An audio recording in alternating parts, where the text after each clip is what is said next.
বছরের শেষটা যে এভাবে কাটবে এটা কোনোদিনই চিন্তা করতে পারি নাই, কিন্তু একটা জিনিস আমি খুব বিশ্বাস করি, সেটা হচ্ছে শেষ ভালো যার সব ভালো তার। জীবন নিয়ে আমাদের কোনো প্ল্যানের শেষ নাই, কিন্তু প্ল্যান ছাড়াও কিন্তু জীবনটা অনেক বেশি সুন্দর হয়ে যায় হুট করে। আলহামদুলিল্লাহ, আমাদের বছরের শেষের দিনটা কেমন গেল সেটা নিয়ে থাকবে আজকের video. So welcome to Tanisha Yasmin blog. আসসালামু আলাইকুম ভালোবাসার মানুষেরা, কেমন আছো তোমরা সবাই? আশা করি তোমরা সবাই ভালো আছো। আমরা আলহামদুলিল্লাহ অনেক বেশি ভালো আছি। আমি তোমাদের সবার প্রিয় তানিশা ভাবি নতুন বছরে আরো একটা সুন্দর দিনের সুন্দর ভিডিও নিয়ে চলে আসলাম। ভিডিওর শুরুতেই আমার ভালোবাসার মানুষদের জন্য নতুন বছরের অনেক অনেক শুভেচ্ছা রইল। সবসময় দোয়া করি তোমাদের প্রতিটা বছর যেন ভালো যায়, তোমরাও আমাদের জন্য দোয়া করো। চলে আসলাম রান্নাঘরে, কারণ আজকে রান্না বান্নার প্রিপারেশন চলতেছে খুব জোরসোর ভাবে। সত্যি কথা বলতে আজকে আমার ভিডিও করার একদমই ইচ্ছা ছিল না, তারপর আম্মু বললো যে আজকে আমি একটা চিকেন ফ্রাই করতেছি, এটার একটা ভিডিও তুই না করলে কি হয় বল। তাই জাস্ট আম্মুর কথা শুনে আমার ভালোবাসার মানুষদের জন্য ভিডিও করতে চলে আসলাম। এখানে চিকেন ফ্রাই রেসিপিটা আজকে তোমাদের সাথে অনেক সুন্দর করে শেয়ার করবো। প্রথমে হচ্ছে টক দইটাকে একটু ব্লেন্ড করে নিছিল, এটার মধ্যে দিয়ে দিছে বাদাম বাটা, দেন দিয়ে দিছে সাদা গোলমরিচের গুঁড়া, তারপরে পরিমাণ মতো মরিচের গুঁড়া, এটা ছিল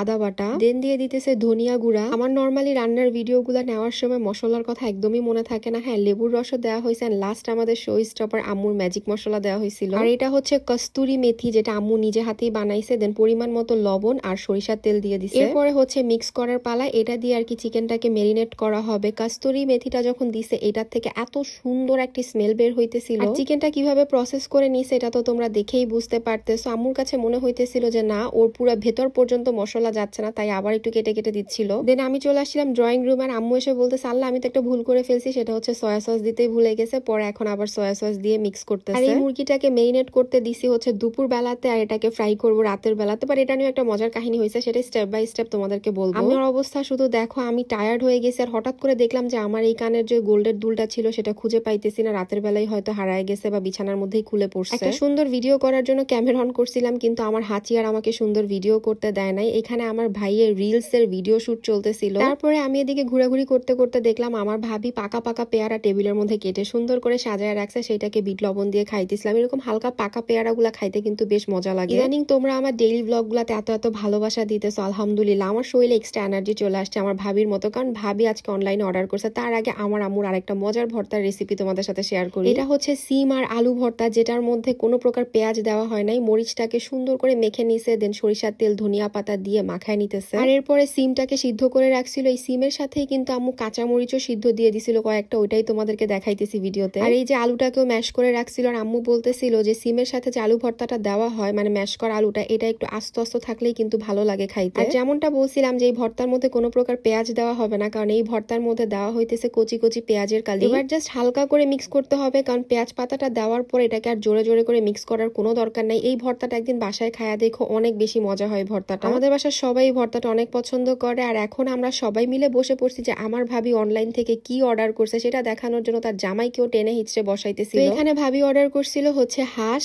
আর ছিল একটা কোরাল মাছ। দুইটা হাঁস একটা কোরাল মাছ ছিল। এগুলো আজকে রান্না বান্না হবে না। আমি যেমনটা ভিডিওর শুরুতে বলছিলাম যে আমাদের প্ল্যান মতো কিন্তু জীবনে কোনো কিছুই হয় না। বাই দ্য ওয়ে, এখানে কি হইতেছে বলো তো? এখানে হচ্ছে আপেল খাওয়ার চ্যালেঞ্জ। নর্মালি দেখা যায় আইজানদনি ফল খাইতে চায় না, এখানে ভাইয়া হচ্ছে ওদের সাথে বসে খেলতেছিল আর ওদেরকে ফল খাওয়াইতেছিল। ফাইনালি গোসল টোসল করে ফ্রেশ ট্রেশ হয়ে চলে আসলাম তোমাদের সামনে। বাট তোমাদেরকে একটা মজার জিনিস দেখাবো, সেটা হচ্ছে আমার এই তিন সুন্দরীকে। মাশাআল্লাহ, আম্মু আজকে শাড়ি পরছে, তিনজনকে এত বেশি সুন্দর লাগতেছে। তোমরা কিন্তু কেউ মাশাআল্লাহ বলতে ভুলো না। আম্মু খুব শাই ফিল করতেছিল এইভাবে ভিডিও করার জন্য, বাট আমি বলতেছিলাম মা প্লিজ একটু করো, দেখতে অনেক বেশি ভালো লাগতেছে আজকে, এগুলো মেমোরিজ হিসেবে থাকবে। এটাই আসলে ব্লগ বানানোর একটা বেস্ট থিং, যে আসলে আমি 2-3 বছর পরে যখন আমার আগের ভিডিওগুলো দেখি আমার নিজের কাছে অনেক বেশি ভালো লাগে। আর এখানে আমি লুকায় লুকায় আম্মুর ভিডিও করতেছিলাম। আম্মু বলতেছে তুই ভিডিও অফ কর, আমার লজ্জা লাগতেছে। মেইন কথা হচ্ছে আম্মুর মাথায় তো আজকে ওড়নাটা বাঁধা নাই, এই কারণে একটু লজ্জা পাইতেছিল। আর আমাদের বাসায় একটা ছোট্ট গেস্ট চলে আসছে, আর সে তো আইজান ননি ঝিলিমিলি বেলুন পায় মহা খুশি হয়ে গেছে। দুপুরে খাওয়া দাওয়ার প্ল্যান ছিল অন্য রকম, কিন্তু হুট করেই হয়ে গেল আরেক রকম। দেখো আমার জন্য চলে এসেছে একটা খাবারের ডালা। এই খাবারের ডালাটা আমাকে পাঠানো হয়েছে রাফিজাস কিচেন ফেসবুক পেজ থেকে। এগুলো প্রত্যেকটাই হোমমেড ফুড। আর আলহামদুলিল্লাহ, যদি আপনার রিজিকে থাকে আপনি পোলাও মাংস খাবেন, তাহলে অবশ্যই আপনি পোলাও মাংসই খাবেন। এটা একটা নবাবী থালি ছিল, যেখানে সবজি ছিল, ডিমের কোরমা ছিল, গরুর মাংস ছিল, চিংড়ির মালাইকারি ছিল, দেন মুরগির রোস্ট ছিল, টিকা ছিল, জর্দা ছিল, ফিরনি ছিল, আর সাথে ছিল পোলাও। দুপুরের জন্য যা যা রান্না করছিল সমস্ত কিছু উঠায় রাইখা দেন আমরা সবাই মিলে বসে পড়লাম এই নবাবী থালিটা খাওয়ার জন্য। যেহেতু আপু নিজেই বাসায় এই খাবারগুলা বানায়, হোমমেড ফুড, তো এগুলার টেস্ট পুরা বাসার খাবারের মতোই ছিল। তোমরাও কিন্তু চাইলে তোমাদের স্পেশাল ওকেশন গুলাতে রাফিজাস কিচেন থেকে খাবার অর্ডার করতে পারো। দেখো প্রত্যেকেই খাবারের রিভিউ দিয়েছিল যে অনেক মজা হয়েছে, আর আমার কাছে পার্সোনালি অনেক বেশি ভালো ভালো লাগছে আলহামদুলিল্লাহ। থ্যাংক ইউ সো মাচ রাফিজাস কিচেনকে আমার বছরের শেষ দিনটাকে এতটা স্পেশাল করে দেওয়ার জন্য।